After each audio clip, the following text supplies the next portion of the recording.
queremos dar o nosso boa noite a Dr. Paulo Limonge.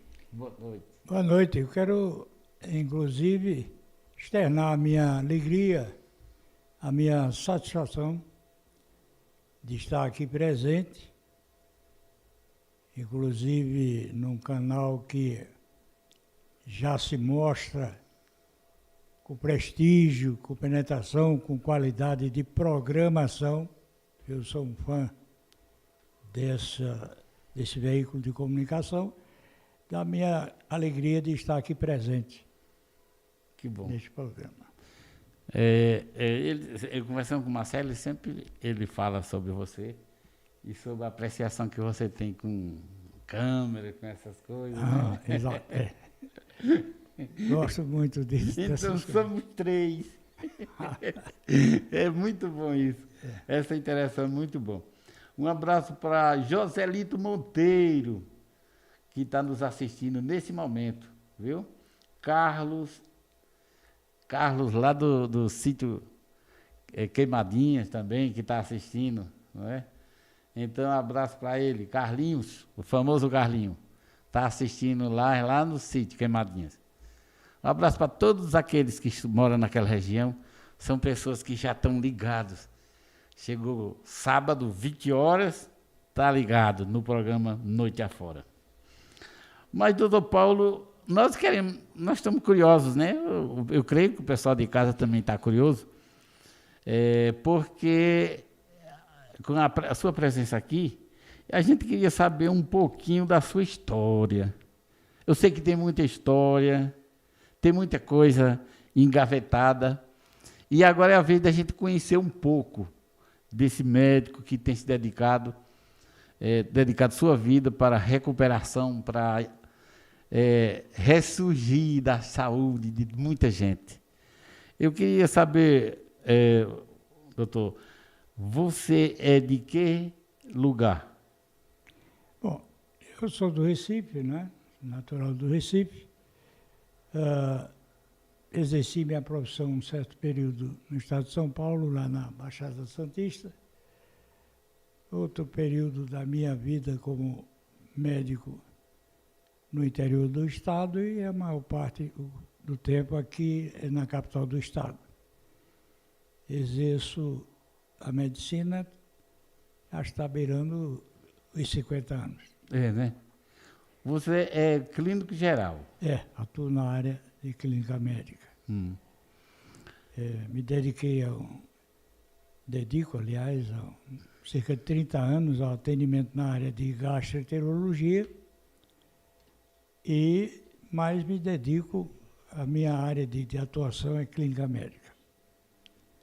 A minha história não tem, assim, grandes particularidades. Sim. Tem alguns detalhes, por exemplo, eu comecei a minha vida como servidor num posto de saúde de um bairro grande do Recife e comecei a trabalhar nesse posto e de lá só saí quando me aposentei.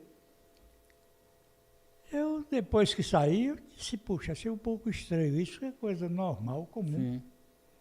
Muda a gestão, remanejam-se cargos, né?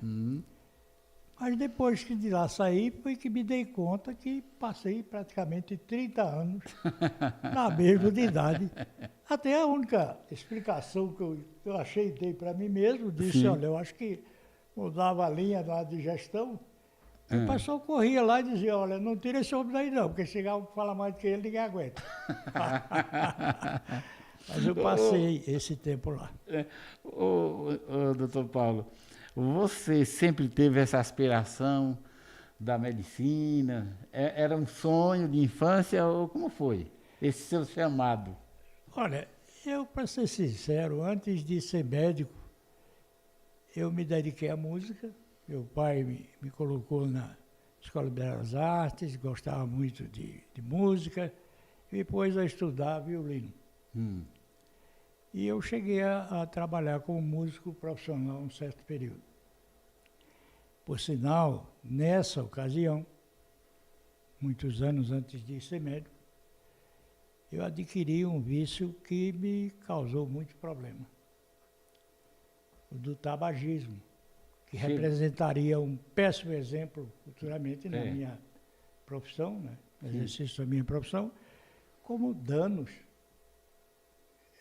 consideráveis à saúde. Para que se tenha uma ideia, se eu ingerisse alguma bebida alcoólica, eu chegaria a fumar 4 carteiras de cigarro num dia. E a média era de 3 carteiras de cigarro por dia. Isso num período de quase 50 anos, não tem pulmão que aguente. Pensou.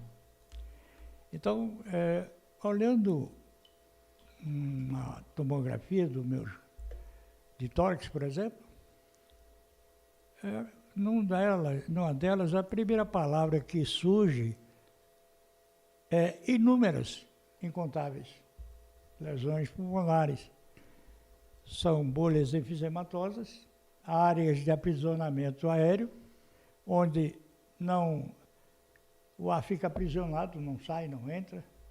Não há troca de gases a nível das unidades funcionais do pulmão, que são como os cachinhos de uva, né? São os alvéolos pulmonares, onde o sangue passando por ali, nos condutos fininhos capilares, através de um pigmento da célula vermelha do sangue, que é a hemácia, ela tem um tropismo, uma atração pelo oxigênio e libera o dióxido de carbono no processo da hematose, a nível dos pulmões. É lógico que essa função em mim ficou seriamente comprometida. Muito. Porque o laudo dá-se incontáveis lesões, predominando nas partes superiores dos pulmões. Então eu tive já essa dificuldade aí, né? Músico, sempre gostei de marcenaria, como hobby, como atividade. E depois foi que eu, lá um dia, disse, vou estudar medicina. Mas uma coisa curiosa também, eu acabei de... Nesse tempo, você estava no Recife? No Recife. Mas eu queria retroagir um pouco no tempo para que tenha uma ideia assim de quantos parafusos estariam faltando na minha cabeça, né? Na minha época, na nossa época, havia o curso de admissão ao ginásio e os 4 anos de curso ginasial, depois tinha o técnico ou o científico. O problema é que eu ficava em segunda época e ia reprovado em matemática todo ano. Né? E meu pai disse, meu filho, você dá mais para escrever, quem dá mais para matemática são seus irmãos. De fato, meus irmãos, um já partiu, na época da pandemia, se formaram em engenharia.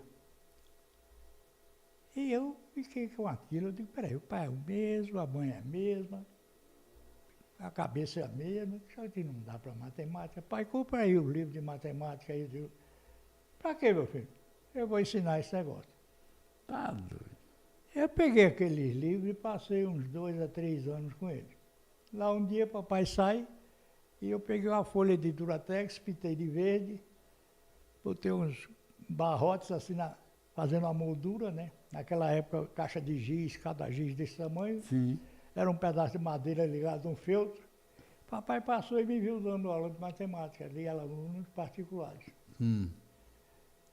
Alguns anos depois eu disse, papai, aluga aí uma escola que só funcione pela manhã. Por quê, meu filho? Eu vou colocar um cursinho. Cursinho, naquela época era artigo 91 ginásio, 99 é o científico, hoje é Enem, é diferente, e pré-vestibular para todas as áreas. Papai olhou assim e disse, um colégio que só funciona de manhã. E ele alugou, disse, ó, o camarada ensinou a matemática, vou lá. E eu resolvi colocar esse curso no bairro de Afogados. Depois de algum tempo, chega um cidadão lá procurando quem era o responsável por aquilo ali. Eu disse, sou eu. Não, mas eu quero falar o responsável, porque era muito jovem. Sou eu. tudo, né? Eu disse, eu ouvi lhe oferecer, porque ele construiu um prédio lá, de 3 andares.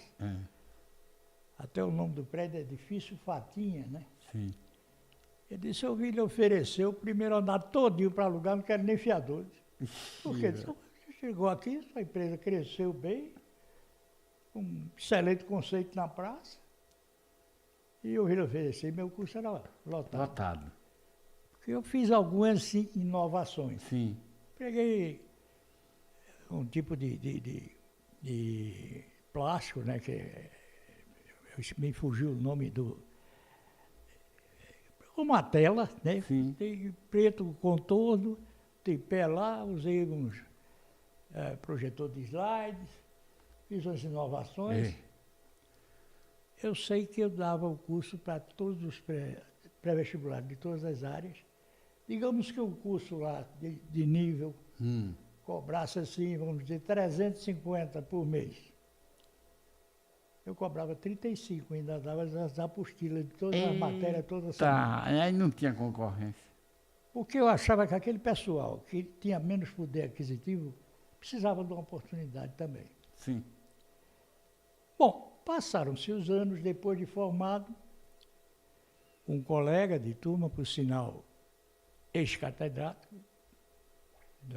lá da universidade, meu colega de turma, ele resolveu escrever um livro comemorando os anos de formatura, que cada colega desse uma narrativa de algo assim especial, né? E quando ele me falou, eu mandei, mas não lembrei nem de falar sobre o curso. Ele me telefona chateado. Mas, rapaz, você como é que uma coisa dessa? O que foi, rapaz? Você pediu alguma coisa? Mas que coisa é essa? Você não falou. Que curso? Mas você perdeu o juízo? Foi que houve? Como é que você deixa de falar naquele curso, rapaz? Eu ia andando pelo corredor da faculdade, veio um jovem me abraçar, disse, professor, que bom que eu achar o senhor aqui. Se não fosse aquele curso, eu não estava aqui.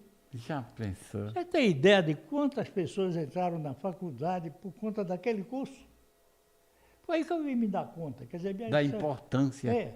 Porque, por sinal, até o Marcelo viu uma das fotos da sala de aula nesse curso, né?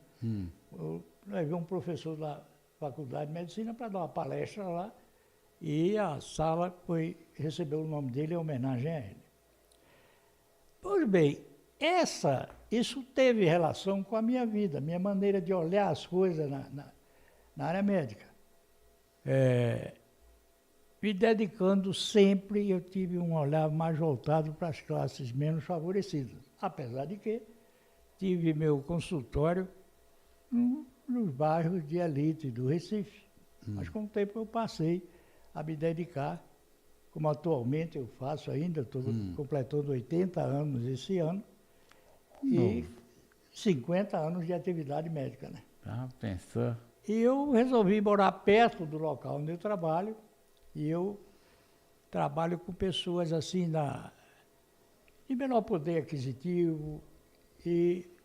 Você conservou aquela mesma cultura da matemática?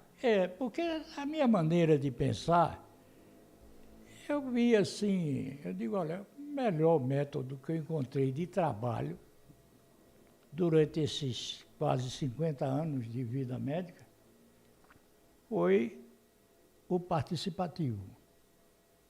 Ou seja, trabalhar em equipe com o meu paciente.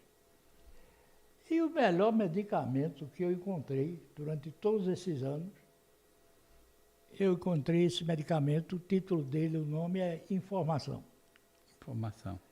Ou seja, nesses 50 anos eu não vi nada que tivesse mais impacto no resultado daqueles pacientes que eu acompanhei, que tenho acompanhado, do que um método onde ele participa num trabalho de equipe comigo e onde eu lhes prescrevo ou administro a informação da melhor forma que me for possível.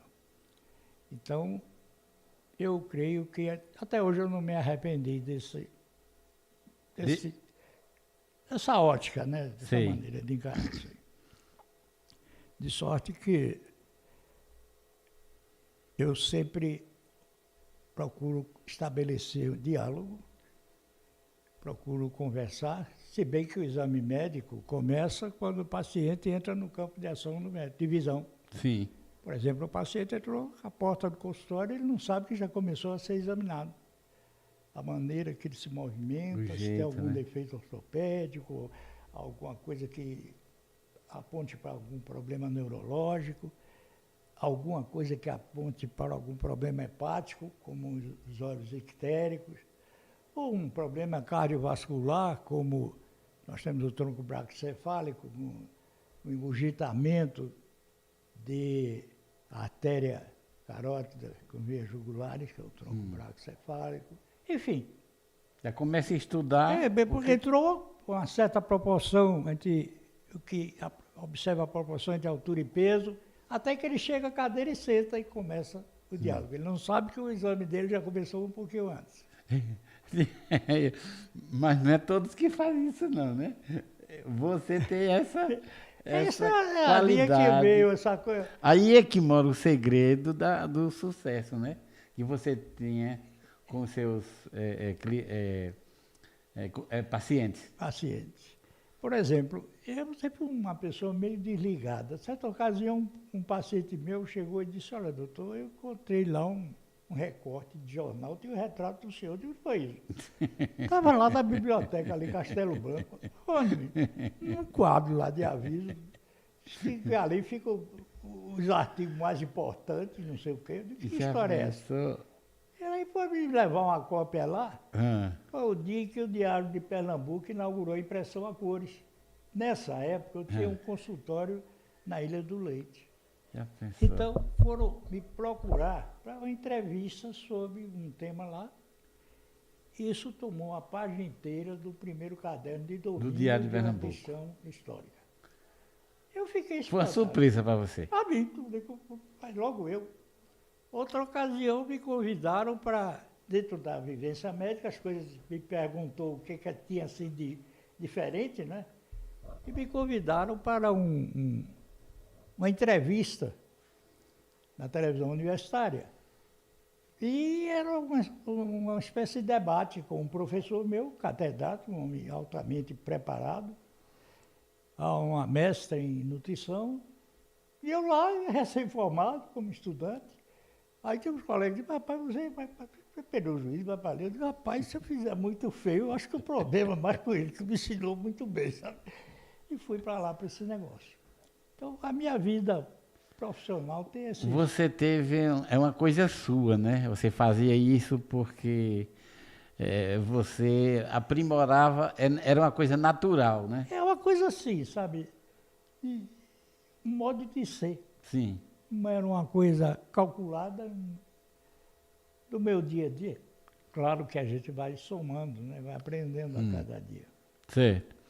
Olha, aqui tem um monte de gente, eu só vou mostrar aqui o pessoal que está assistindo aqui. Cleonilda, ela está assistindo de uma cidade chamada Capoeiras, próximo a Garanhuns, ela está escutando o programa. E quem está chegando agora e está maravilhado com a entrevista, gostando do assunto, é o padre Ivaldo Isaías, o padre daqui da cidade. Ele ali, está ali, o padre Isaías, Ivaldo Isaías. E ele diz assim, doutor Paulo, me fala um pouco sobre a homeopatia na medicina tradicional. A homeopatia? Sim. Bom, a aloterapia seria um tratamento mais generalizado, quer dizer, nós teríamos substância, tratamento. A homoterapia já vem homo de semelhante, de igual, de parecido. Eu não tenho muita experiência nessa área. Sim. Houve até uma época onde se falava muito de uso do próprio sangue para se injetar no corpo. Já ouvi falar nisso, né? Não tenho muita experiência, nem adoto isso na minha prática médica. Cientificamente não tem nenhuma comprovação assim? Eu não tenho conhecimento. E sobre a homeopatia, assim, tem muita gente muito tradicional que eles não tomam medicação alopata, né? Só Só mesmo aquela tradicional. Agora tem os medicamentos chamados naturais, né? Sim. E, por exemplo, porque se diz, olha, isso é vegetal, isso é do vegetal, o importante no medicamento é a substância que está sendo usada. Né? Então, não existe eu não tenho aquele preconceito quanto os recursos terapêuticos que provenham de coisas naturais. Sim. Uma silimarina, não tenho esse tipo de coisa. Uhum. Agora, na questão da autohemoterapia, de tratamento usando o próprio sangue, eu quero dizer que eu nunca usei desse processo na minha vida profissional e é uma parte que eu não tenho assim... Não recomendo assim. Não recomendo, na né? realidade não recomendaria. Pois é, o padre, fica aí a dica, né? E eu quero avisar toda pessoa que está assistindo e que queira fazer uma pergunta ao doutor Paulo, que a hora é agora, viu? Vocês vão ter um consultório em casa via a MCM TV. Então, você que tem alguma pergunta a fazer, tem alguma curiosidade, nunca fez, mas tem alguma curiosidade, então está aberta a sua chance de fazer a pergunta. Você pode fazer a pergunta pelo chat, também pode fazer a pergunta direto, entendeu? Se você quiser fazer, você entra no link que Marcelo vai deixar aqui, ele vai deixar o link do programa, e quem quiser entrar ao vivo, pode entrar e fazer a pergunta ao vivo. Aí fica aqui nós três.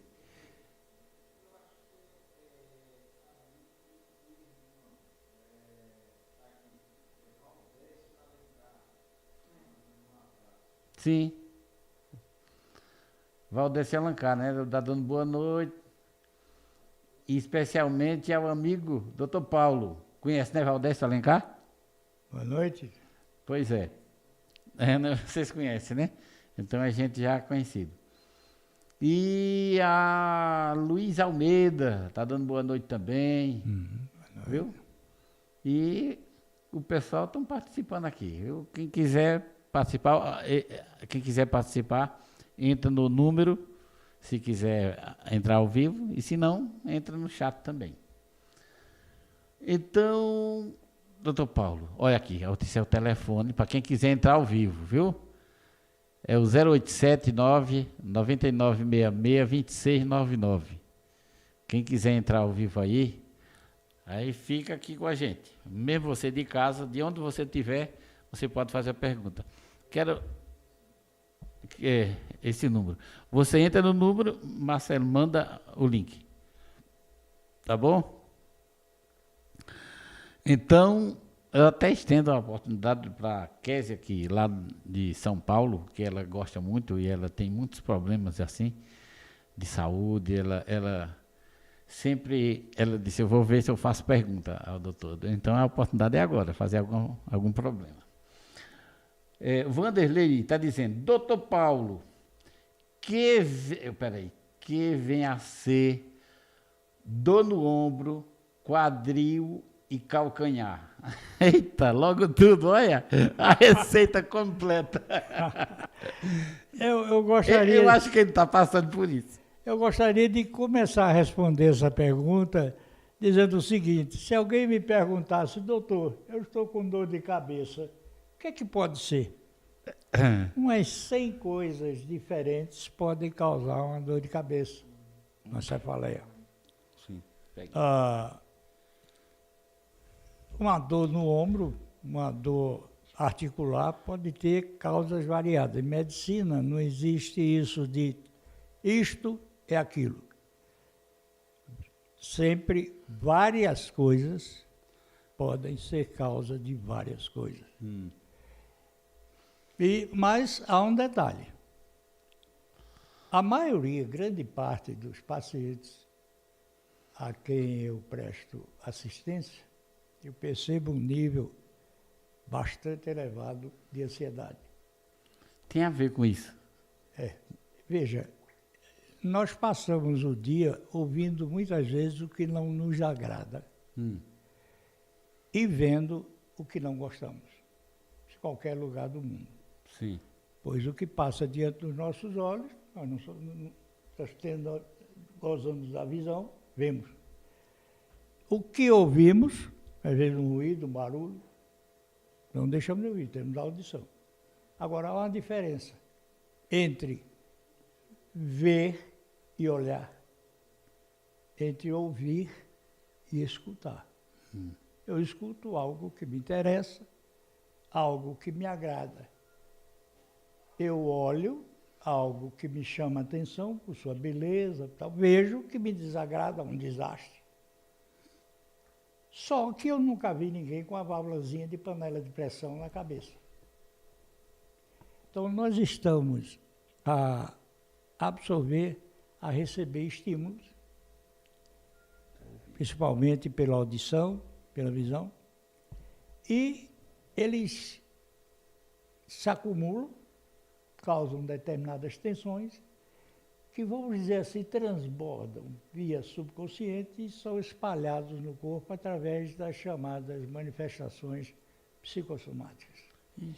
Dentre as quais podem surgir dores musculares, porque são vários órgãos de choque, diríamos assim.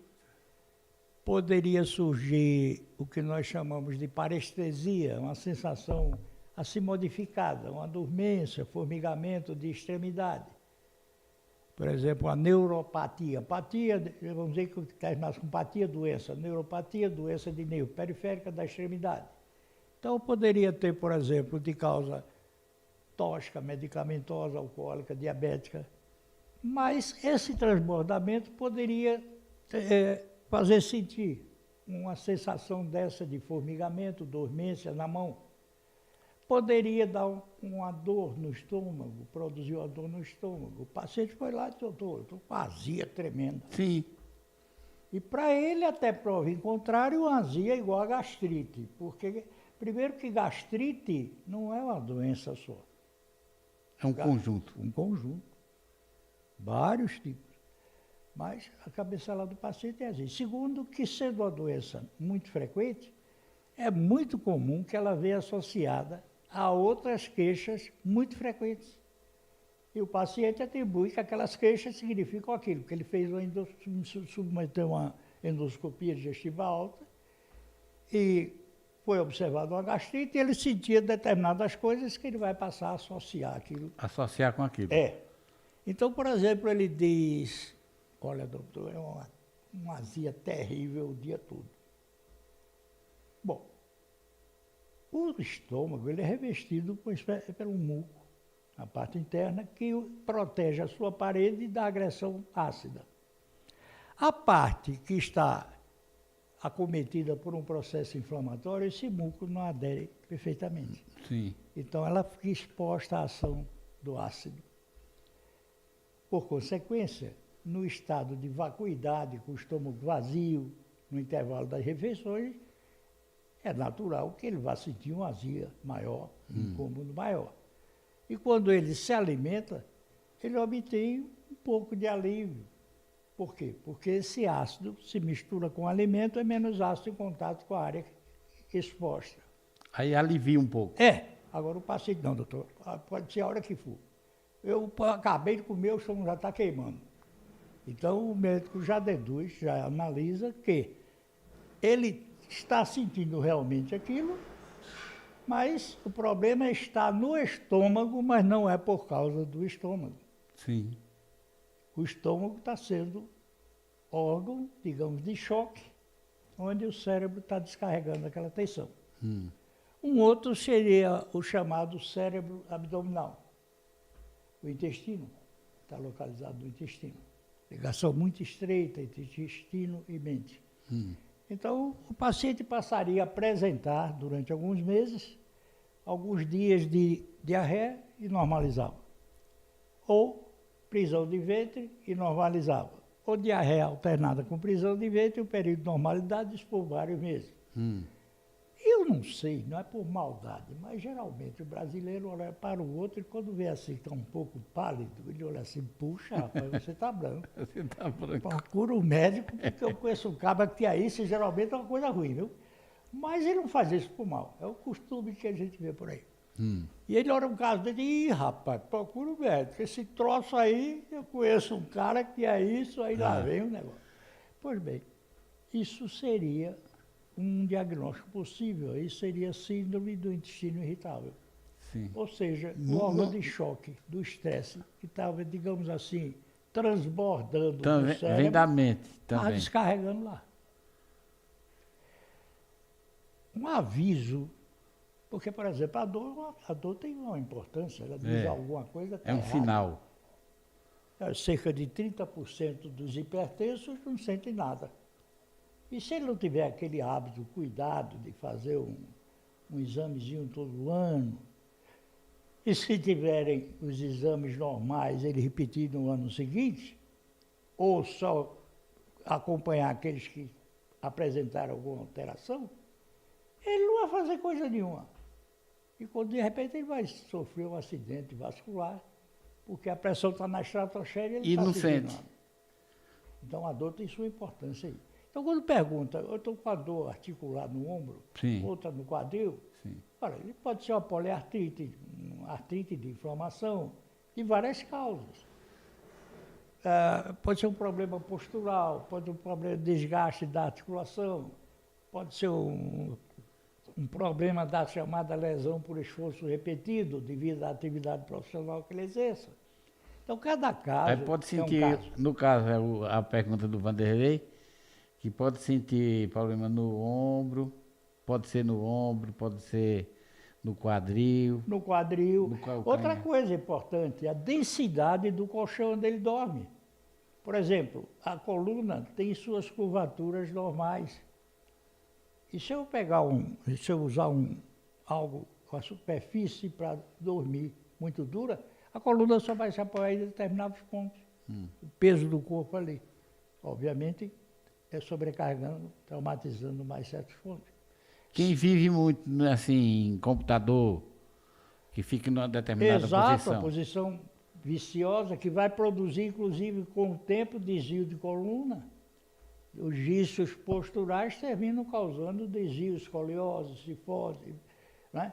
E também, se ele dorme numa cama que mole demais, a parte mais pesada do corpo, ela afunda mais. Isso cria, porque nós temos muitos músculos que são pares. Um distendido, um encolhido. Aquilo gera um espasmo, que gera dor, que gera espasmo, e daí começam as coisas. E também a musculatura é um órgão de choque de estresse. Muitas dores no corpo, na musculatura, elas têm que ver com o estresse também. Também. Eu tenho visto isso. Então, eu acho, aí o senhor falando assim, eu me lembro que uma das doenças piores, às vezes, não é nem aquela visível, né? É aquelas invisíveis, né? As doenças invisíveis É a pior. são as mais traiçoeiras.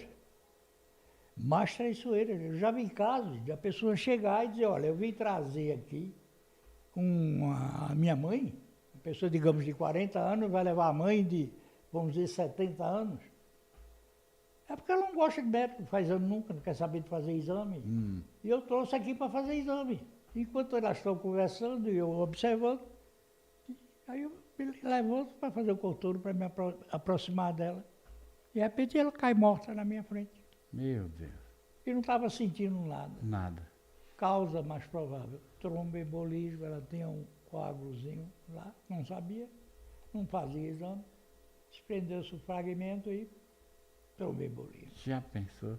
Então, as doenças silenciosas são as perigosas. As perigosas. E aquelas que nos dedos, aquela dormência nos pés, por exemplo? Pronto, são as chamadas Isso... parestesias, dormência, formigamento. Isso podia ser de causa tóxica, excesso de álcool, diabética, a neuropatia. A diabetes causa isso também. Não é? Determinados medicamentos, efeitos colaterais, não existe medicação inocente. Sim. O médico, quando vai prescrever, ele faz um balanço das vantagens e desvantagens. Não existe medicação inocente. 100%, né? Não existe. Não existe. Toda ela tem uma série de efeitos colaterais e que o Quer médico dizer, vai fazer uma... nem sempre é problema de coluna. Pode estar com dormência, é coluna. Eu chego a dizer que só há um beneficiado quando a pessoa pratica a automedicação. Esse beneficiado é quem comercializa o produto consumido. Tá. É o único. Porque para ele mesmo, Ah. se serviu para alguém, não adianta. Até porque tomar um medicamento para passar simplesmente uma dor, eu estou dizendo ao organismo, cala a boca e não reclame. Ele fica guardado A ali. bronca vai crescendo ali. É como a dor de cabeça, né? Exatamente. Aí, Pode. toma o Doril, a dor sumiu. Subiu.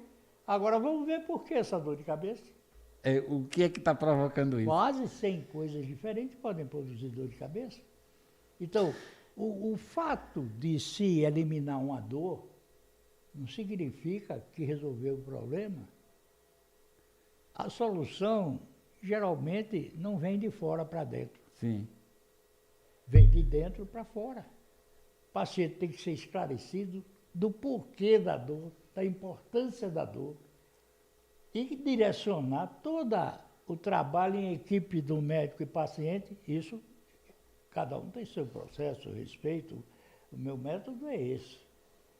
Direcionar o meu trabalho em equipe com o meu paciente para a causalidade do que ele tem. Sim. Que hoje é pouco isso. Poucos médicos que trabalham com essa metodologia, né? Porque, Não veja, tem tempo, é rápido, é veja, corrido. na realidade, porque somos obrigados a ir a vários lugares para trabalho. Como eu, com essa idade de criança que eu tenho, eu já me aposentei em alguns lugares e fiquei com mais tempo. Sim. Embora que, mesmo no período de atividade, eu sempre dei muita atenção, e qualquer médico, acredito que faz isso, na inspeção, é quando o paciente entra no campo de visão do médico. Ele não sabe que o exame dele já começou. Sim. Ele está entrando no gabinete, o exame já começou. O médico já está observando. A maneira dele caminhar, de gesticular, a coloração da mucosa, determinadas contraturas, de giro de comissuras. É E vai por aí. incrível. É incrível. O corpo fala. O corpo fala. É. Então, aquela coisa de você sentir uma dor e procurar só resolver aquela dor sem investigar. É dar um cala-boca do organismo. É como tem um remédio chamado, se não me engano, corticoide, né? Corticoide, uma faca de dor muito útil e também... Tira a dor na hora, mas em compensação, ele fica guardado lá. Todo medicamento ele tem seu preço. Nós temos que fazer uma ponderação, uma análise do somatório das vantagens e das desvantagens. Não existe medicamento inocente. Sempre. Agora, existe o medicamento indicado e o contraindicado. E o principal deles é a automedicação. Aquela que você usa sem uma orientação. Esse será sempre contraindicado. Deu certo para fulano, então vai dar. Foi bom para... Olha, eu tenho uma coisa, alguma doença que eu acho que é a mesma que fulano tem. Eu penso que é. Foi bom para mim, toma isso que é bom. Primeiro, existem doentes e não doenças. Cada pessoa reage de uma maneira. Sim. Primeira coisa. Segundo, uma medicação pode ser um santo remédio para mim e um veneno para o outro. A mesma medicação. Dependendo do organismo. Dos que nós chamamos comorbidades, quer dizer, outras doenças que o paciente tenha, ou sensibilidade individual, pode ter uma alergia, pode ter um choque anafilático, e essa medicação levou aqui, uma catástrofe. Certo. Ou então, pega um comprimidinho lá dentro do inflamatório, com o estômago vazio, não sabe que tem uma lesãozinha lá no estômago.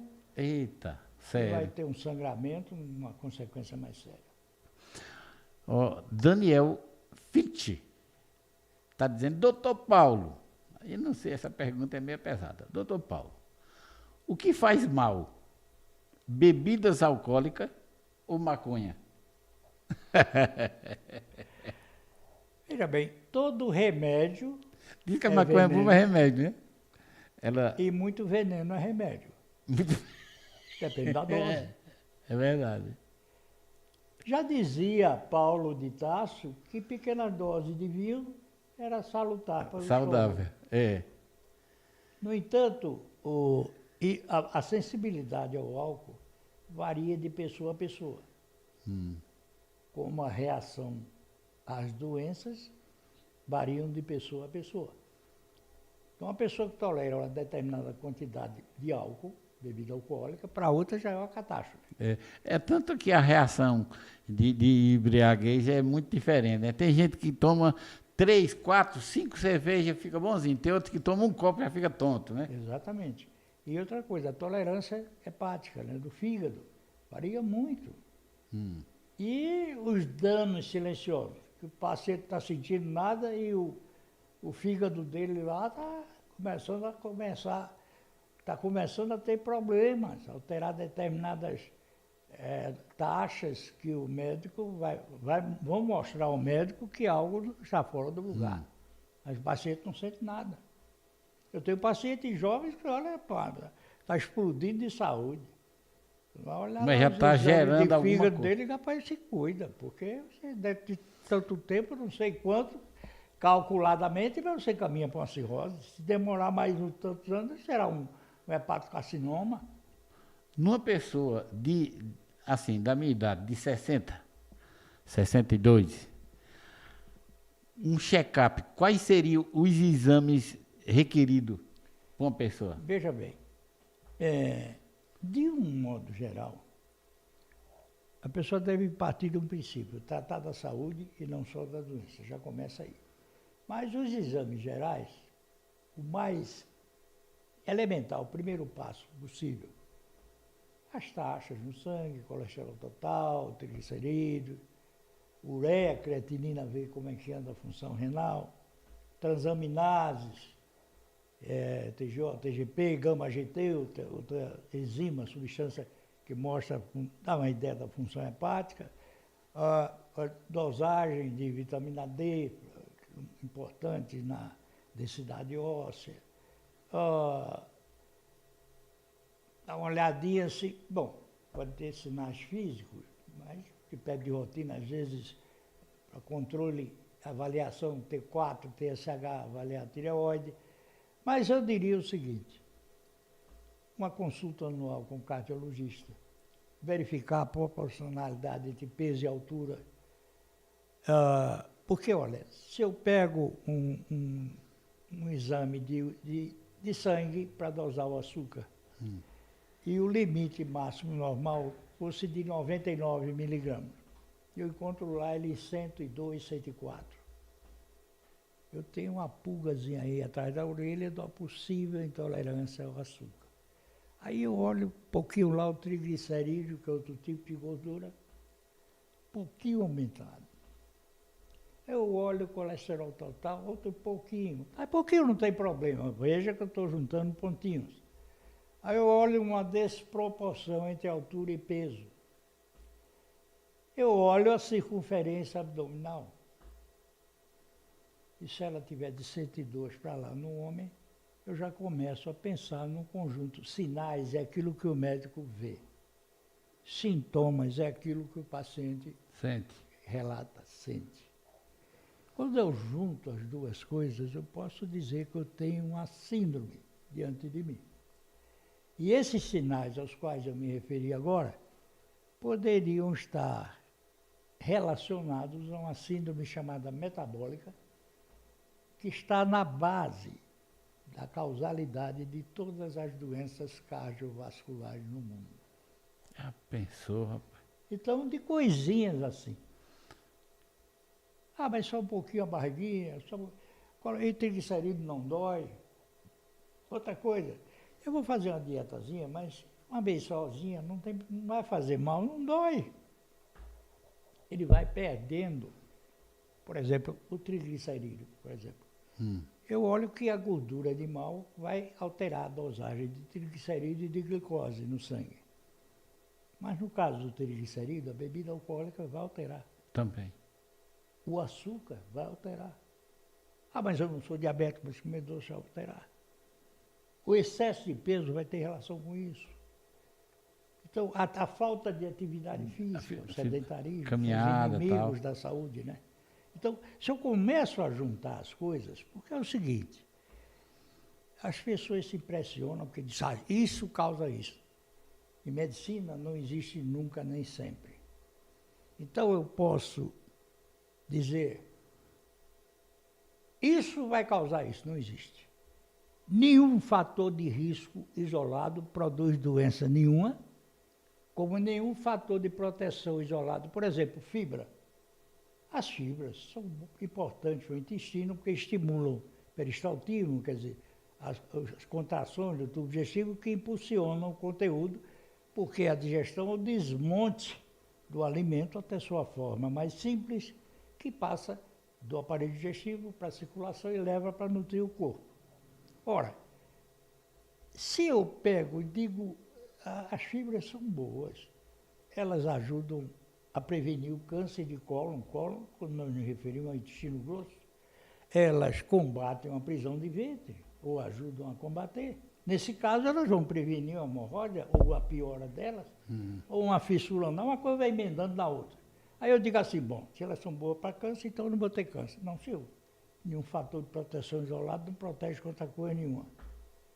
Como nenhum fator de risco isolado. Mas o somatório, quanto mais o acumulado de proteção ou de risco, lógico que mais risco ou mais protegido eu estarei em relação àquela determinada doença.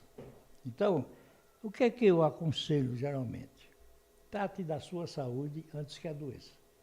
Agora, se doente, maior atenção dê à sua saúde. Exames periódicos. Eu não estou sentindo nada, aí é que está o problema. Porque diabetes não dói. Não.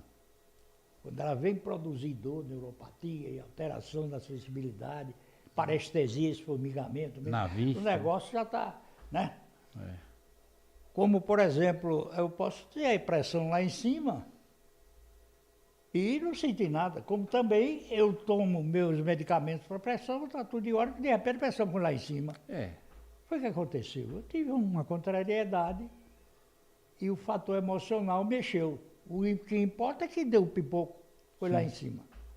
Então tem que tomar alguma providência para que essas coisas que a gente está sujeito a cada dia, o estresse, o qual que eu falei, que aumenta a cada dia, à medida que o progresso vem, que a agitação nas grandes cidades. Então, o estresse está na base das coisas que começam a mexer com a saúde das pessoas. Nesses meios de comunicação existe muita informação a respeito da diabetes, né? E tem até especialistas dizendo que tem a cura para a diabetes. É verdade que existe a cura? Cara, já se falou em cirurgia até para diabetes. Respeito quem pensa em contrário. Agora, se me perguntar se eu acredito, é diferente. Respeito quem pensa em contrário. Sei. É muito marketing também, né? O que eu digo é o seguinte, medicina tem nunca nem sempre, prevenir é melhor do que remediar. A pessoa deve cuidar-se exatamente quando não sente nada. Porque quando já sente, tem alguma coisa que está fora do lugar. Por exemplo, eu posso pegar umas taxas dessas com colesterol da pessoa inteiramente normal e dizer, ô amigo, não abuse de gordura não, porque seu colesterol pode subir. Isso não é bola de cristal não. Eu peço colesterol total e frações. Se eu olho uma fraçãozinha lá alterada lá embaixo, eu já estou encontrando um sinal de desperturbação, lipidemia. Dislipidemia, uma perturbação do controle dos níveis de lipídios, de gorduras no sangue, na circulação. Então, se eu encontrei um sinal precoce, é melhor que eu feche a porta antes de ser roubado. Sim. Outros chegam para mim e dizem, doutor, estou fazendo a dieta direitinho. Eu, inclusive, queijo só como branco. Eu digo, palho, por exemplo. Pois não está fazendo nada, passando manteiga no focinho do gato. Porque o queijo coalho é feito de leite integral. Ou seja, eu deixo comer aqui como ali. Não está adiantando nada. Você tem que comer o ricota. Mas eu não gosto, meu amigo. Comer se come por prazer, mas principalmente por necessidade. Então a dieta por necessidade tem que ser equilibrada. Como tudo tem que ser equilibrado. Tudo. Não ser como diariamente numa mesma coisa. Não Que aquilo tem. ali vai ter um acúmulo, né? Outra coisa, o médico às vezes prescreve uma dieta, o paciente chega lá, corta 200 coisas a mais porque não gosta. Chega lá, magro, perdeu o peso que só... Peraí, eu pedi que tirasse... Não, mas esse aqui eu também não gosto. Peraí, meu amigo, não pode fazer um negócio desse. Você não vai comer uma coisa porque gosta, você come o que é necessário. O que é necessário. Você desbalanceia uma dieta e a coisa vai bagunçar. E essa medicação de inibidor de apetite, né, que tem muito, né, que muita gente usa, né? Isso prejudica? Prejudica. Eu disse que não existe medicação inocente. Inocente. Né? Uma das causas de apetite exacerbado, por incrível que pareça, é a ansiedade, o estresse.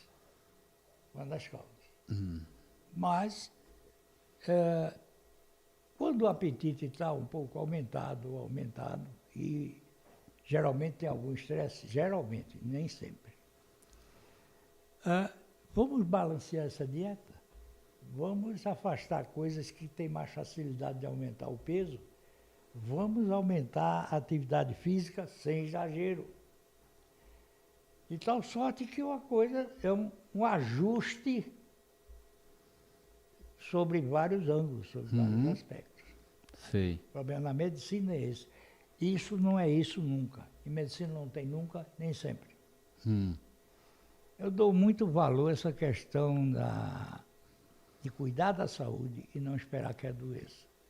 E se adoecer, não tome decisões de cabeça. Eu não como isso que eu não gosto, porque comer é uma necessidade.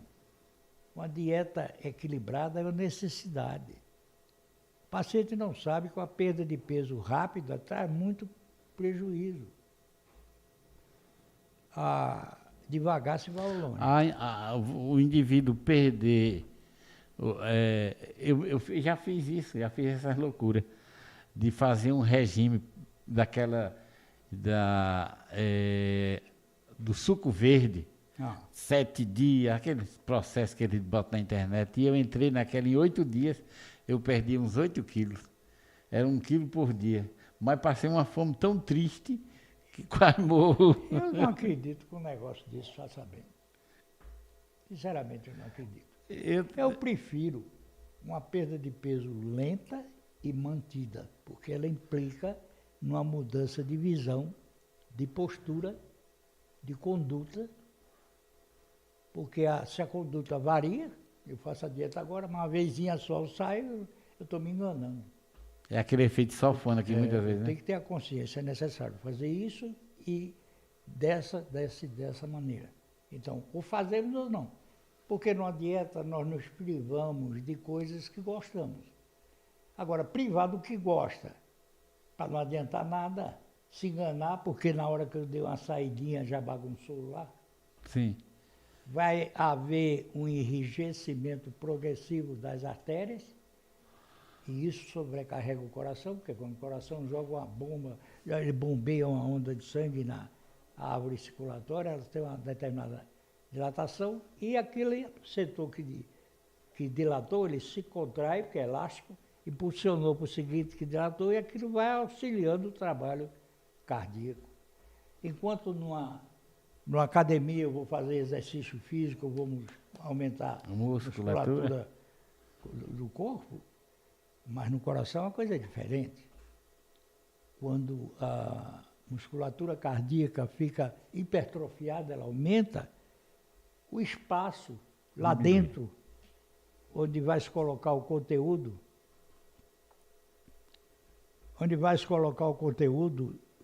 do que vai ser propulsionado pela bomba cardíaca, ele diminui. A parede fica mais espessa, passa a exigir mais oxigênio e mais nutrição.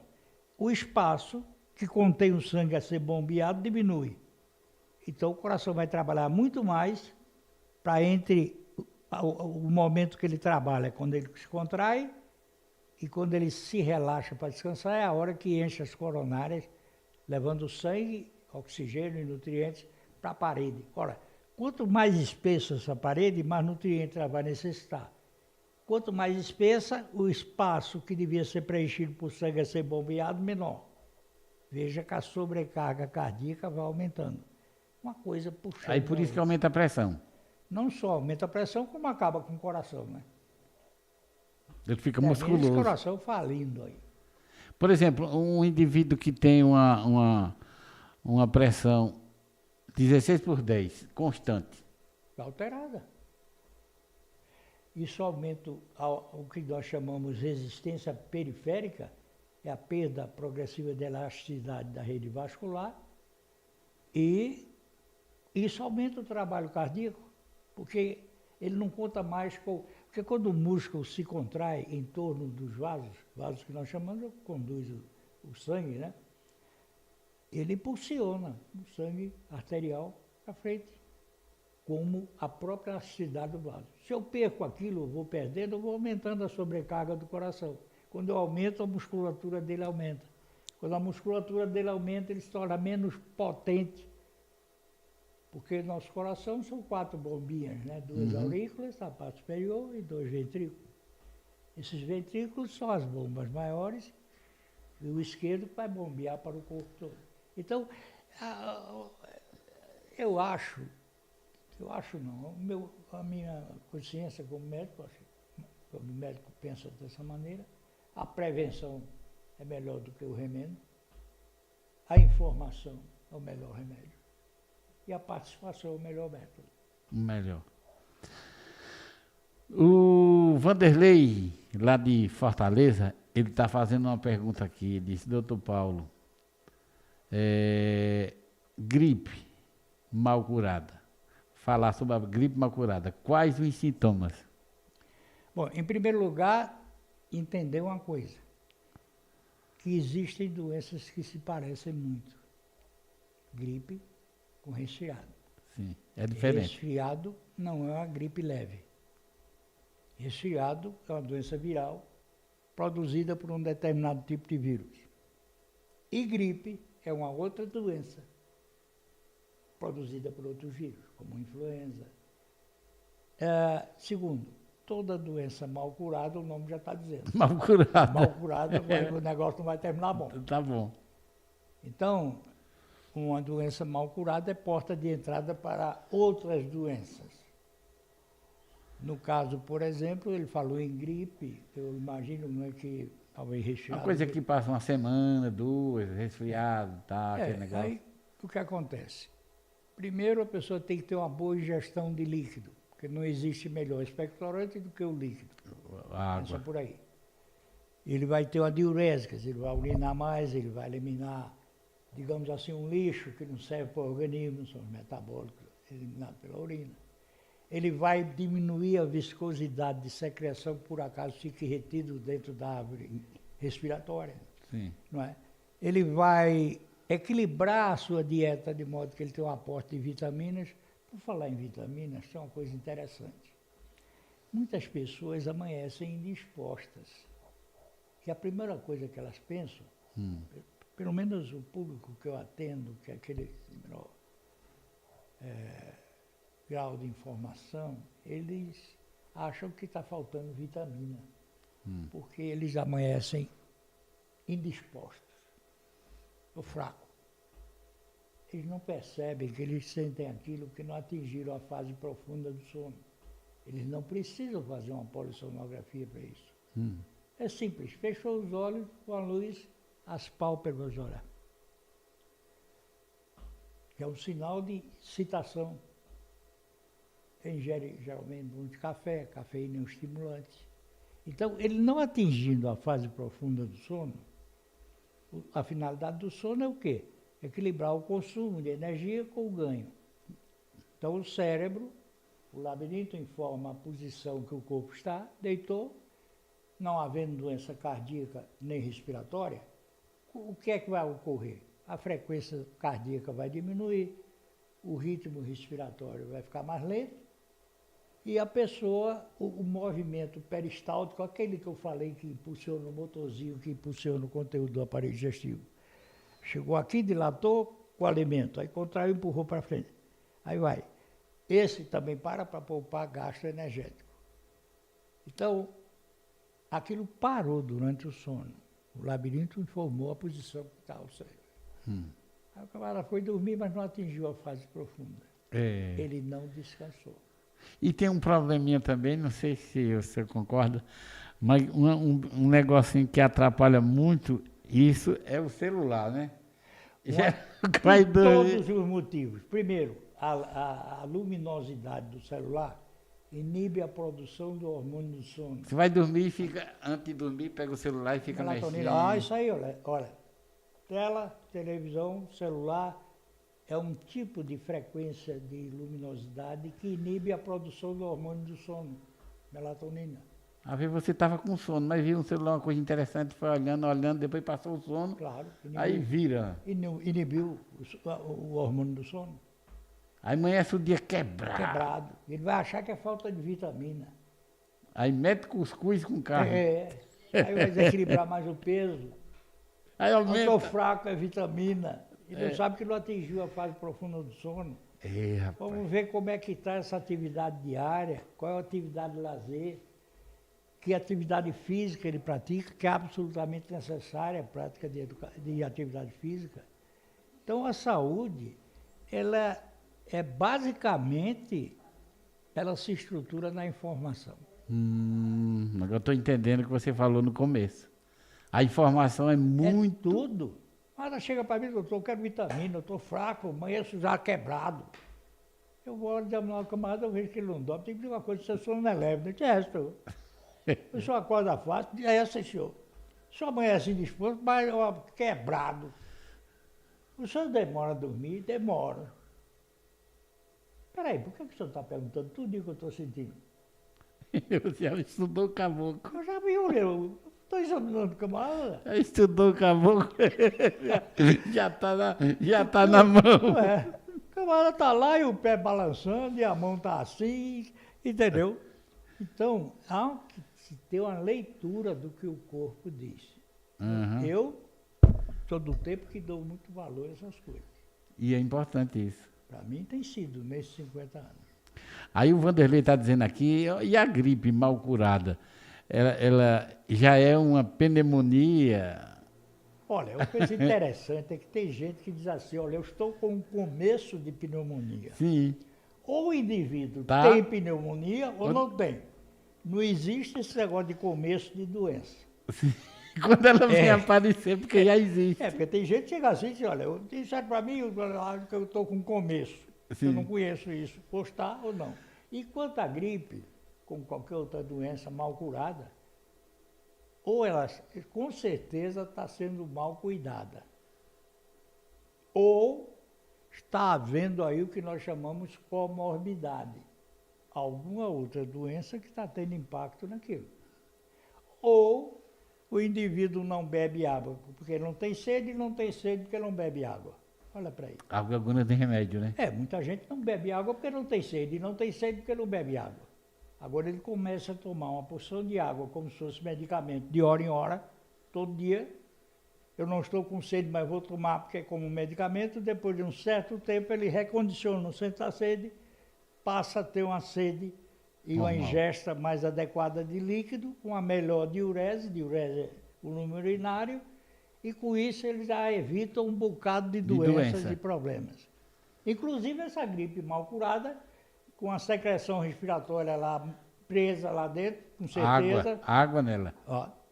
A água é um dos melhores expectorantes que tem, ele vai liquefazer isso, vai eliminar com maior facilidade. Outra coisa, ver se está havendo tabagismo aí, que prejudica o movimento ciliar. Ciliar os pelinhos na via respiratória, que vibrando auxilia a expulsão da secreção da árvore respiratória. Doutor, e inchaço? Tem gente que se sentar 10 minutos, um pouco já fica inchada os pés. Bom, isso é existe uma coisa. como tudo em medicina, tem várias causas. Por exemplo, eu posso ter um edema, um inchaço, por sedentarismo. Eu posso ter um inchaço, que é o chamado ortostático, porque eu passo muito tempo sentado, o coração na perna é a panturrilha, a batata da perna. Sim. Então eu tenho ali a força da gravidade a puxar aquele sangue para baixo e tenho o peso do corpo sobre a vasculatura aqui e o coração é que tem que empurrar aquilo ali e trazer de volta, né? Sim.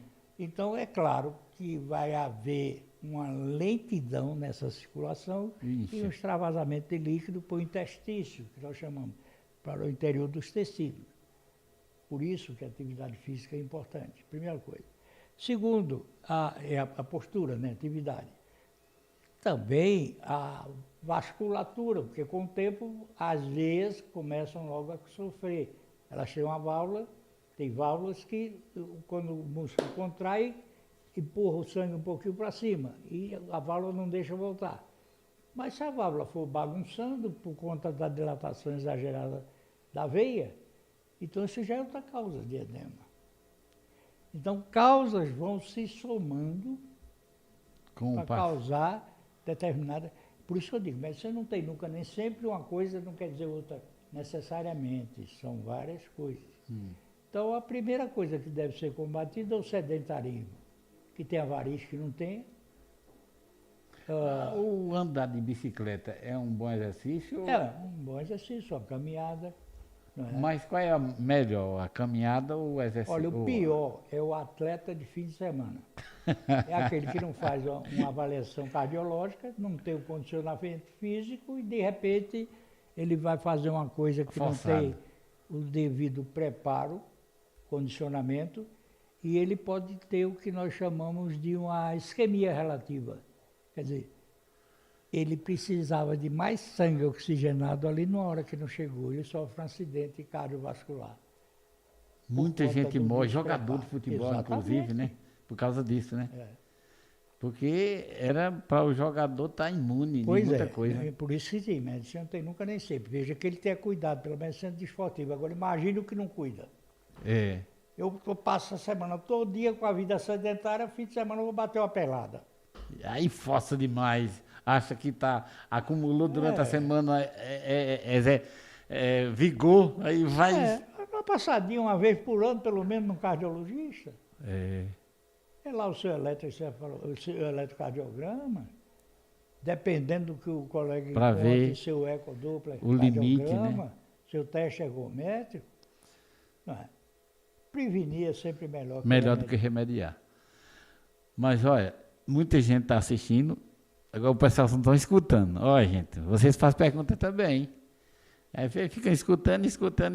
Só o Vanderlei lá de Fortaleza que está fazendo pergunta, né? Mas vamos fazer pergunta, você que está em casa, está bem sossegado, assistindo. Então, faça a sua pergunta e manda para aqui, para a gente desenvolver esse tema que é muito importante, né? Nem toda vez a gente tem um médico aqui para esclarecer determinadas coisas. Uma coisa eu já aprendi, tomar água, né? Importante. Tomar água e fazer exercício. E outra coisa, desenvolver a sede.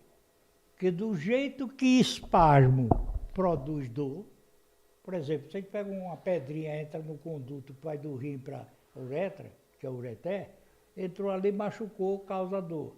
A dor causa contração, espasmo. Aí ele imprensou a pedrinha lá dentro, que causou mais dor, que gerou mais espasmo. Fecha um ciclo vicioso que só serve com antiespasmódico de ação imediata na veia. Então, a sede eu não tenho porque eu não bebo água. E eu não bebo água porque eu não tenho sede. Olha o ciclo aí que precisa ser quebrado. Eu tenho que reeducar esse centro da sede. Eu tomo água por necessidade e não porque estou com sede. Sim.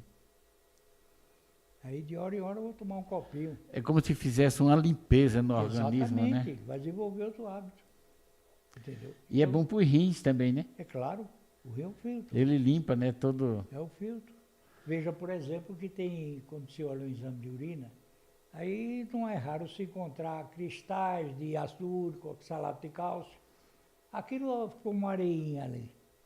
Se a pessoa tem um bom volume urinário, aquilo é drenado através da urina. Agora bebe pouca água, aquilo vai ficando por ali, ó, e vai agregando. Daqui a pouco você tem um cálculo.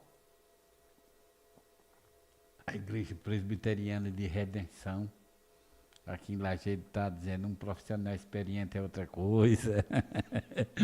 Faça pergunta também, rapaz. Faça pergunta também, que eu creio que muita gente tem curiosidade de alguma coisa.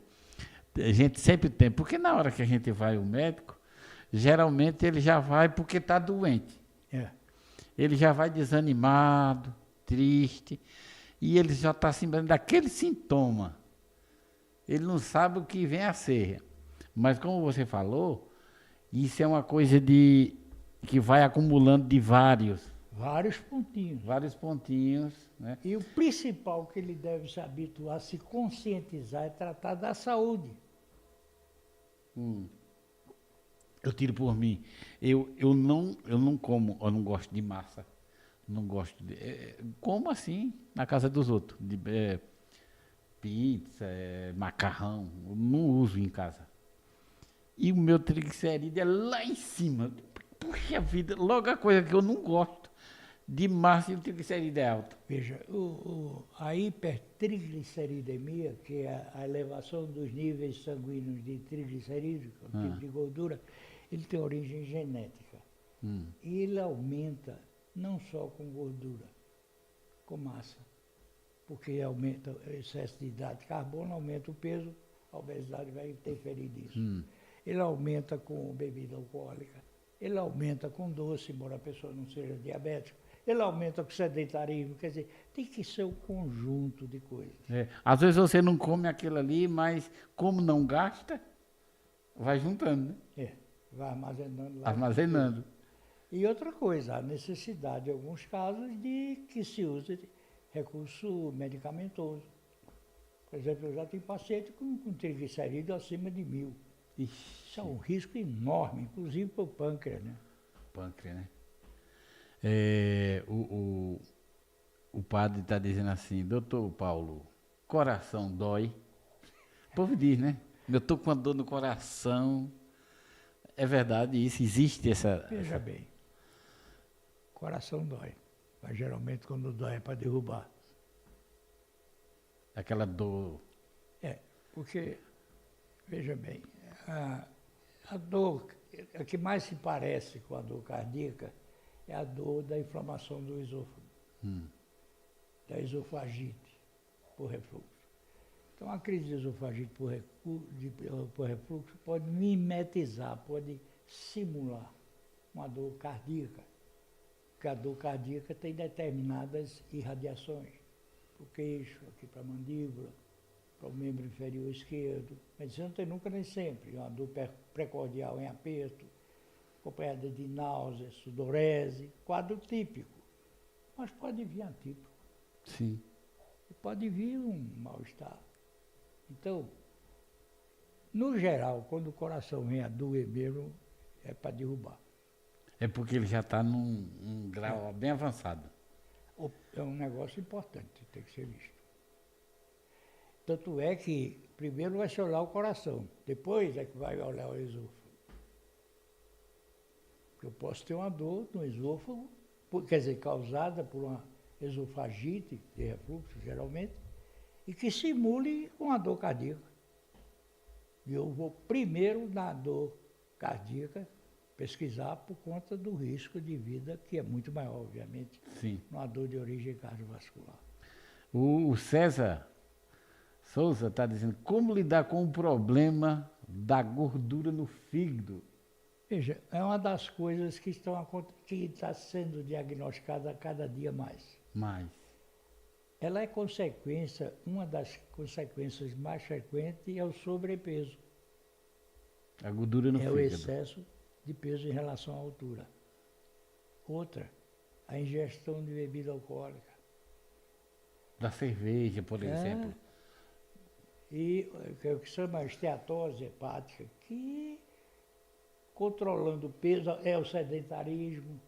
Então começa a se combater essas coisas, porque eu posso ter uma gordura no fígado, que é a esteatose, eu posso ter ela associada a alterações de determinados parâmetros, taxas, que vão me dar uma ideia de como esse fígado está funcionando, por exemplo, alteração de transaminase, e posso ter, quer dizer, esteatose, aumento de transaminase, uma coisa, e posso ter a mistura dos dois, que seriam a esteato, gordura no fígado, hepatite, que já seria outra história, com outras consequências.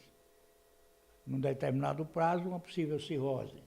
Mais para frente, um hepatocarcinoma. Então, qual a causa mais frequente disso aí? Vida sedentária, sobrepeso, bebida alcoólica, diabetes descompensado, dislipidemia, alteração de colesterol, triglicerídeos. Ixi, Maria. Uma coisa vai puxando a outra. A gordura Então, no fígado. volta ao ponto inicial. Melhor remédio, formação, devo fazer isto, isto, isto. Segundo método, de que maneira? Aí é onde vamos trabalhar em conjunto. Rapaz, é coisa, viu? Se a gente não se cuidar, se você de casa não cuidar, cortar o mal pela raiz, não adianta. Porque quando vem resolver, quando vai para o médico, geralmente a gente quando vai para o médico já vai com a bengalinha, já está no finalzinho. Então a coisa fica muito complicada, né? Complicado. E os remédios, eles sempre, é como você disse, é 2 pesos, né? Exatamente. O hidrotiazida para desinchar. Olha, eu vou dizer uma coisa, eu falei sobre uma entrevista que foram fazer para mim no dia que o Diário de Pernambuco inaugurou a impressão a cores. Sim. E o título era o seguinte: excesso de medicamentos. Às vezes prejudica mais do que cura. Tem um grande número de marcas farmacêuticas, o excesso, no meu ponto de vista. Quer dizer, tudo demais é demais. Eu digo isso porque já aconteceu comigo. Eu viajei para o Belém do Pará e eu esqueci meu medicamento, que eu sou pré-diabético. Esqueci a metformina. Eu digo, eita, puxa. Você acredita que eu não tomei em 10 dias e não alterou nada? Não mudou nada. Eu digo, sim, esse troço não está prestando não, né? Veja, normalmente, por exemplo, eu posso fazer uma avaliação de níveis de glicose para início de controle de dosagem com 1 mês. Mas quando for para o lado de colesterol e triglicerídeo, a média seria 3 a 4 meses de intervalo para ver a resposta a uma dieta. E eu só deveria entrar com o medicamento no caso da dislipidemia, se realmente uma dieta bem feita não resolver. Eu não posso, pelo menos o meu ponto de vista é esse, usar uma medicação para regular os níveis de colesterol e dizer, bom, agora não precisa porque a dieta está resolvendo e tirar. Eu não uso esse pensamento. Porque o organismo ele segura por um determinado tempo. Ou ele precisa ou não. Se precisar é para a vida toda. No caso do diabetes, ou eu faço dieta correta, ou eu tenho atividade física correta. E se eu precisar de medicação, eu tomo corretamente, o preço virá. Não se pode parar assim. Não. Eu estou me sentindo bem. Neuropatia diabética, eu já vi há muitos anos, né? Um prego desse tamanho, enferrujado, enfiado no pé do paciente, uma foto, que nem sabia nem que tinha enfiado aquele troço ali, no chamado pé diabético. Insensível. Tinha que perder o pé, amputação, quer dizer, chamado pé diabético. Então, sempre prevenir é melhor que remediar. Sempre fechar a porta antes de ser roubado é melhor. Antes de ser roubado. Então, cuidar da saúde. Então, ter disciplina no tratamento. Então, se eu sei que devo ter uma dieta, essa dieta não pode ir uma vezinha vou sair, não existe isso. Eu tenho que tomar uma decisão. O que é que eu pretendo? Controle disso, eu tenho que fazer isso, então vamos fazer. A alimentação. Tem gente que diz assim, de 3 em 3 horas, outro diz não, só é 3 vezes, Outro diz, não, só a primeira e a última refeição. Isso vale para todos, não? Primeiro, medicina não tem nunca nem sempre. Segundo, isso chama atenção para alguma coisa que vai chegar aí. Eu posso ter uma pessoa que só evacue 3 vezes por semana e ela não tem prisão de ventre. E eu posso estar diante de uma pessoa que evacua todo dia e tem prisão de ventre. E como seria isso? Se ela só evacuar 3 vezes por semana, sem esforço, com fezes normais, ela não tem prisão de ventre. Se ela evacuar todo dia com esforço, ela tem prisão de ventre. Se ela evacuar 3 vezes no dia, sem esforço, com fezes normais, não tem diarreia. Se ela evacuar 2 vezes com consistência diminuída, tem diarreia. Tem que ter. No caso da alimentação, se eu passo um longo período, além do que devo, com o estômago vazio, isso não é bom para o estômago. Mesmo sem sentir fome. Se eu abrevio demais, como demais, eu caio naquele negócio. Tudo demais é veneno. Espaço demais entre a refeição não é bom. Espaço de menos não é bom. Tudo tem um ponto de equilíbrio. Certo. O tipo de alimento, quer dizer, o balanceamento da dieta, e a frequência da ingestão do alimento. Muito bem. Gente, que coisa, que informação. Vocês que estão assistindo estão vendo quanta informação é para a gente, que a gente tem que aprender. Agora, doutor Paulo, nós estamos agora, eu particularmente estou curioso, não é nenhuma coisa assim diretamente de saúde, mas um testemunho que você tem de vida, que se você puder transmitir para a gente, olha, eu acho que vai ser de muita importância. Eu nunca fui uma pessoa muito mística, eu nunca fui muito preso à religião. Eu respeito as religiões, mas eu falei aqui hoje que eu trabalhei numa unidade de saúde durante 30 anos. Só que no meio desse período, uma paciente chegou para mim com um presente. Sim. E disse assim, olha, eu trouxe esse presente para o senhor, doutor, minha filha, a senhora já de idade, a senhora está enganada. Deve ser alguém aqui da unidade, porque hoje não é meu aniversário. Só vim me trazer um presente, deve ser outro. Não, senhor, mas não é meu aniversário hoje. Não, é o senhor, por que a senhora quer me dar esse presente? Não, porque o senhor fez isso, mas minha filha, eu faço isso com qualquer paciente no final de maio. Ela me deu um livro chamado Bíblia. Eu peguei aquele livro. Já tinha lido antes? Eu nunca tinha pego uma. Ela deu, eu recebi, foi presente, agradeci. E fui ler. Eu cheguei lá, por exemplo, no livro de Jó, capítulo 28, versículo 25, e li o seguinte: ele estabeleceu o peso do vento e a medida das águas. Eu olhei para aquele negócio e disse, espera aí, vento é gás em deslocamento na atmosfera. Peso de vento é peso de gás. Peso de gás na atmosfera é pressão atmosférica. Espera aí, o que eu li, eu fui ver aquilo com a mente, né? O pouco que eu li, eu vi que cerca de 40 pessoas que não se mal se conheceram face a face, num período aproximado de 1.500 anos, onde não havia telefone, internet, avião, nem coisa nenhuma. No mar, o ser humano se locomovia à velocidade do remo ou do vento. Na terra, dos pés, ou tração animal. E cerca de 40 pessoas que viveram em períodos sucessivos, a maioria não se conheceu face a face e deixou um relato, todo ele apontando numa única direção. Eu pensei, uma única fonte de inspiração. Mas qual é o problema disso? Pressão atmosférica, que levou 1.500 anos de Cristo para cá, 2.000, 3.500 anos. Peraí, quem tratou disso foi o físico e matemático italiano, Evangelista Torricelli, o físico e matemático italiano, que inventou o barômetro, no século XVII. Peraí, mas a imprensa foi inventada no século XV, por Gutenberg. Primeiro livro impresso, a Bíblia. Papel cabe tudo, sim, mas como é que aquele estava ali, no século XVII? Não, mas isso é uma coincidência.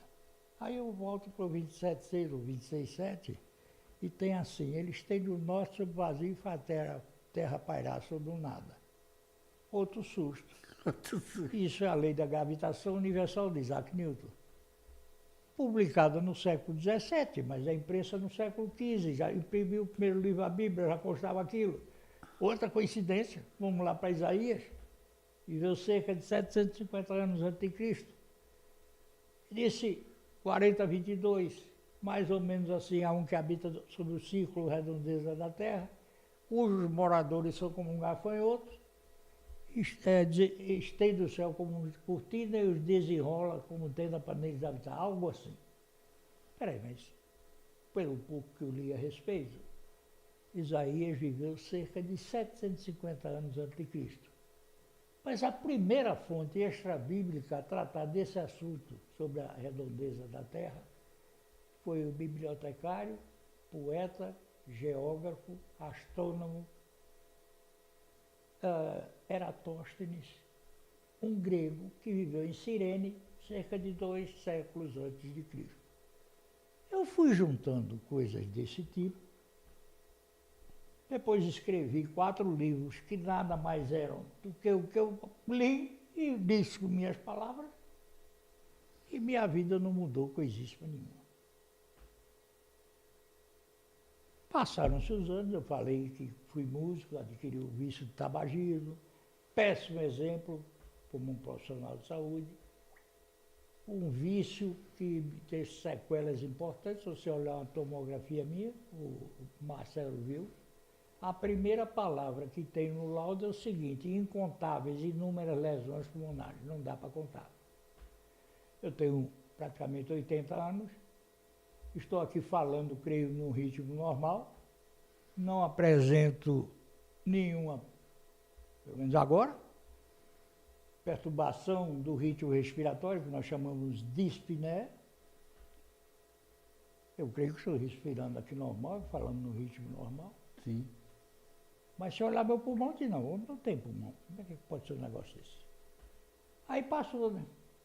Não mudou nada na minha vida. Lá um dia eu vou entrando no meu gabinete e parei assim, só fiz pensar. Peraí, eu sou idólatra.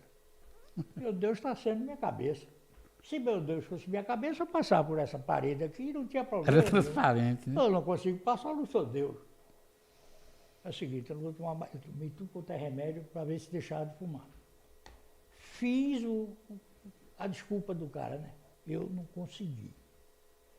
E uma coisa que me angustiava, o maior exemplo como profissional de saúde. Então, pensei, nossa, Deus me perdoe aí, o senhor, por favor, mande seu filho aí cuidar de mim, porque eu mesmo não vou tomar mais remédio para isso. Acredite se quiser. Quando minha esposa casou comigo, disseram para ela que ela casou com a chaminé ambulante. Depois de alguns dias, não sei se 8 ou 10, ela tirava o café, botava chá, tirava o chá, colocava café, e eu, sem dor de cabeça, sem notar, sem reclamar. Até que ela chegou assim e disse: espera, eu não estou entendendo. Eu disse: o quê, menina? Eu não estou vendo você fumar. Quem? Fumar, não estou lhe vendo. Esqueci. Esqueceu. Até hoje. Graças Detalhe, o meu pavio era desse tamanho. Ficou quilométrico. Já pensou? O meu vocabulário era um pouco diferente. Então, essa questão aí para mim, ficou o seguinte: na minha experiência de vida, existe um ser maior, todo-poderoso, onisciente, onipotente, médico dos médicos, e nós somos um cabo de bisturi na mão dele. Pois é. Interessante isso, né?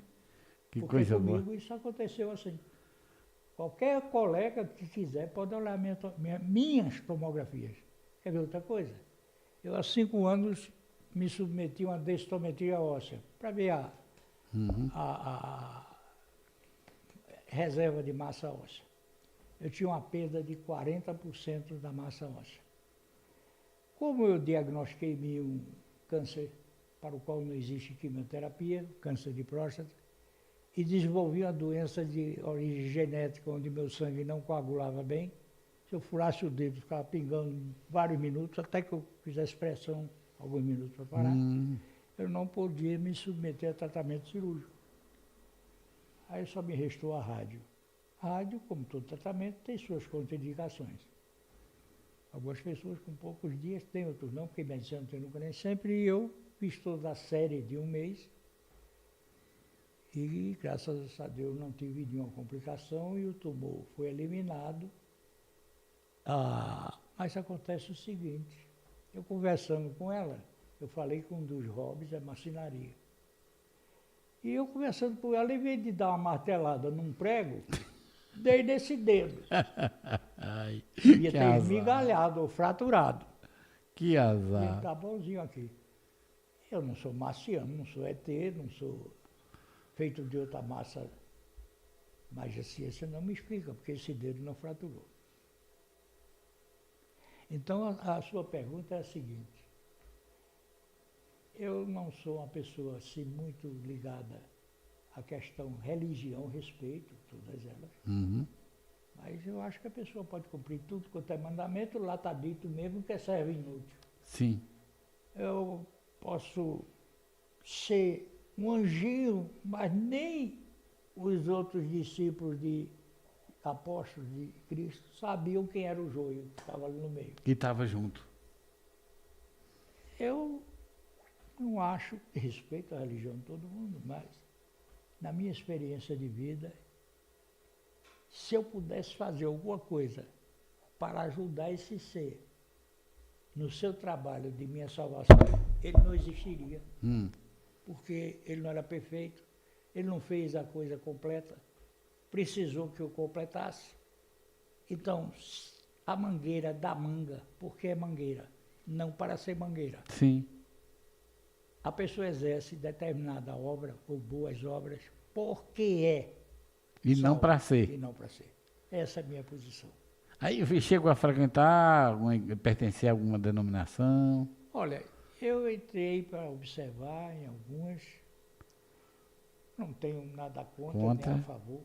Certo. E acho que a vivência e o companheirismo é que me vão tornar amigo ou não de alguém. Então, para que eu seja amigo de Cristo, eu tenho que andar com Ele. Andar com ele. Ou seja, o cara me deu um tranca no trânsito. Senhor, tem dó daquela criatura ali. Ele pode se machucar ou machucar outro. Não é melhor do que aquele maluco, aquele desgraçado, quase me machuca o carro. Sim. Então é aquela coisa, aquele companheirismo. Na minha vivência é isso que eu acho. Muito bom isso. Companheirismo com Cristo. Essa experiência indenominacional. Exatamente. Você e Deus. É. Né? Então tem coisas que a ciência não me explica. Como é que inúmeras, incontáveis lesões pulmonares, eu não estou apresentando dispneia. Estou falando normalmente, eu não estou puxando nenhum torpedo de oxigênio aqui. E olha, não, mas ele pode estar enganado, sim, eu posso, não sei tudo, mas eu acho que 50 anos nessa pisada dá pelo menos para saber se eu estou doente ou não, não é? Com certeza, com certeza. Interessante, rapaz. Não é? Então vale a pena confiar, Vale, não tenha dúvida, né? não tenha dúvida. E gostando ou não, querendo ou não, isso aqui é uma passagem. É uma passagem. Está para chegar e ninguém sabe o dia que vai, né? Não vai, é verdade. Também nunca vi caminhão de mudança atrás do cortejo fúnebre, nunca vi bolsa e mortalha, nem vi gaveta e esqui Que funerário. coisa boa, é verdade, é verdade. Então daqui eu não levo nada.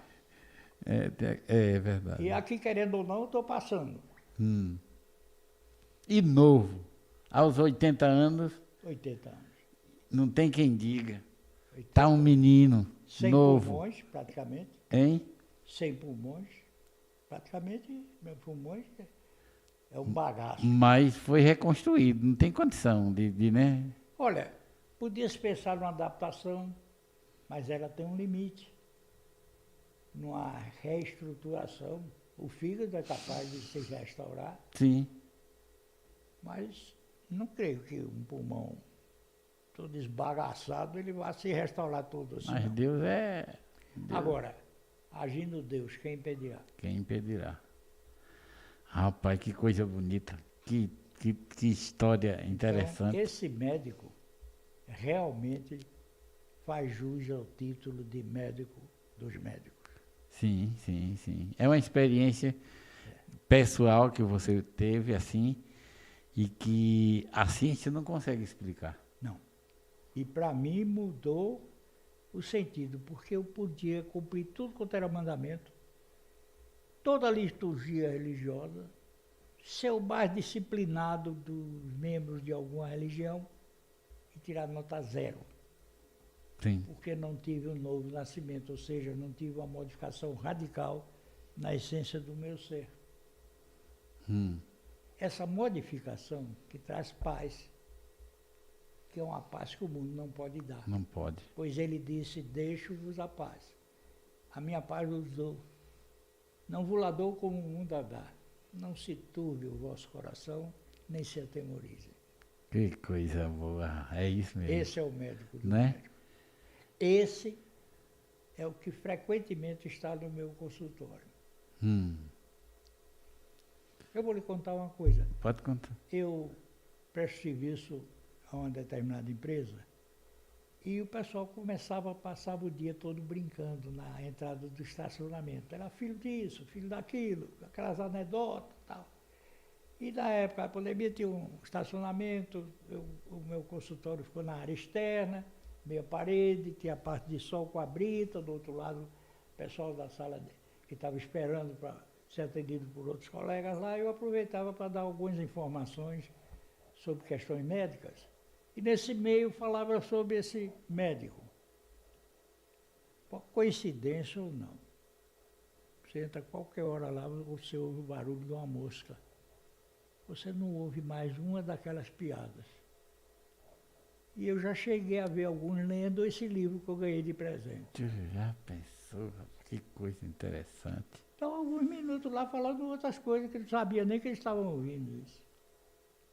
Então, no meu caso, eu acho que isso não é uma impressão. Isso realmente, porque se eu não convivesse com a medicina quase com meio século, o pior profissional que eu fosse, eu tinha que ter o mínimo de noção do que eu tinha ou do que eu não tinha. Não, ele está pensando que tem tal coisa. Ele pensa que isso é assim. Olha, eu não sou infalível. Sim. Mas, por exemplo, eu tenho uma lesão na medula, questão hereditária, se eu levar um furo, ficava pingando, aí eu tinha que segurar 2, 3 minutos para parar. E eu fui fazer uma mesa na sala, assim, agora em janeiro, a minha esposa, eu falei da martelada. Foi. Né? Foi ter uma lesão no braço, não só uma gota de sangue agora. Mudou completamente. Agora, vai ter explicação, eu mesmo não explico. Não tem. Como médico, eu estou explicando. Não tem como explicar. Tem que ser uma medicina sobrenatural. Eu, pelo menos, diante disso aí, eu sou quase que forçado a essa conclusão. Pois não está curado, porque é genético e curável. Realmente sangra um pouquinho mais, mas daqui a pouco, mas para. Para. E não parava. E agora? É inexplicável mesmo, né? Inexplicável. É inexplicável. Um testemunho muito bom. Então, esse médico, o mínimo que eu posso fazer é recomendá-lo para os outros pacientes. Amém. Louvado seja Deus, que coisa boa. Olha, doutor Paulo, eu creio que muita gente que está em casa já viu as informações, mas tem uma pergunta que foi feita aqui, eu quero lhe fazer, não nessa esfera espiritual, mas está dizendo assim, essas vacinas, tem muita gente infartando, isso é devido a essas vacinas ou é mito? Eu não sei se eu entendi bem a pergunta aí, Peter. As vacinas que teve da Covid, né, aqueles tipos de vacina, de muita gente que tomou as vacinas, aí estão se acometendo com AVC, com infarto. Isso tem a ver? Veja, eu acho até que falei isso hoje, não existe, eu usei o termo medicamento eu diria, não existe Inofensivo. recurso terapêutico sem efeitos colaterais.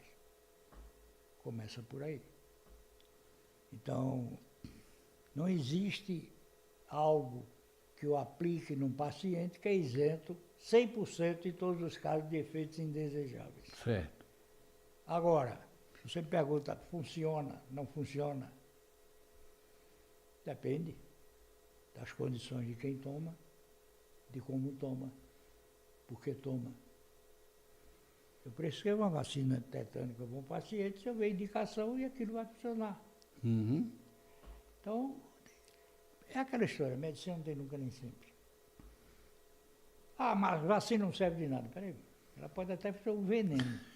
Mas tem alguma serventia, né? É, depende de como vai ser usada, qual é a vacina. A quantidade, a dosagem. Qual é a vacina e tal, e vai por aí. Tudo tem um lado positivo. Doutor Paulo, nós agradecemos imensamente a sua participação aqui conosco. Foi muito bom esses esclarecimentos que a gente teve aqui, A alegria esse foi seu minha, testemunho. E a gente agradece a você e dá a palavra a você, fazer os agradecimentos ao pessoal. Olha, para mim foi motivo de muita alegria, de muita satisfação. E por que não dizer, me senti honrado, né? Porque está aqui, eu conheço o Marcelo, está aqui, eu estou diante de um veículo que não é pelo tamanho. Qualidade não se mede pelo tamanho. Mas o alcance, né? Alcance. Então, muito feliz de estar aqui, muito satisfeito. E agradecer a oportunidade. Quem agradece sou eu. Nós De agradecemos. ter estado aqui. Amém. E a vocês que estão de casa, né, que não assistiram hoje tudo, assistiram um trecho, um pouquinho, fica armazenado no YouTube e a partir de agora, daqui a pouco, vocês podem acessar amanhã, domingo, tá tranquilo, bem sossegado, reveja esse programa, que ele é muito útil para o nosso conhecimento e para nossas informações. Agradecemos ao pastor, olha, o doutor Paulo, que deu uma aula de testemunho para nós, a sua esposa que está ali, sentada nos bastidores, né? E agradecer essa oportunidade de a gente ser enriquecido aqui através das suas informações. A todos vocês, nós estendemos o nosso abraço, o nosso carinho, e se Deus quiser, sábado estamos aqui de volta. Uma boa noite a todos.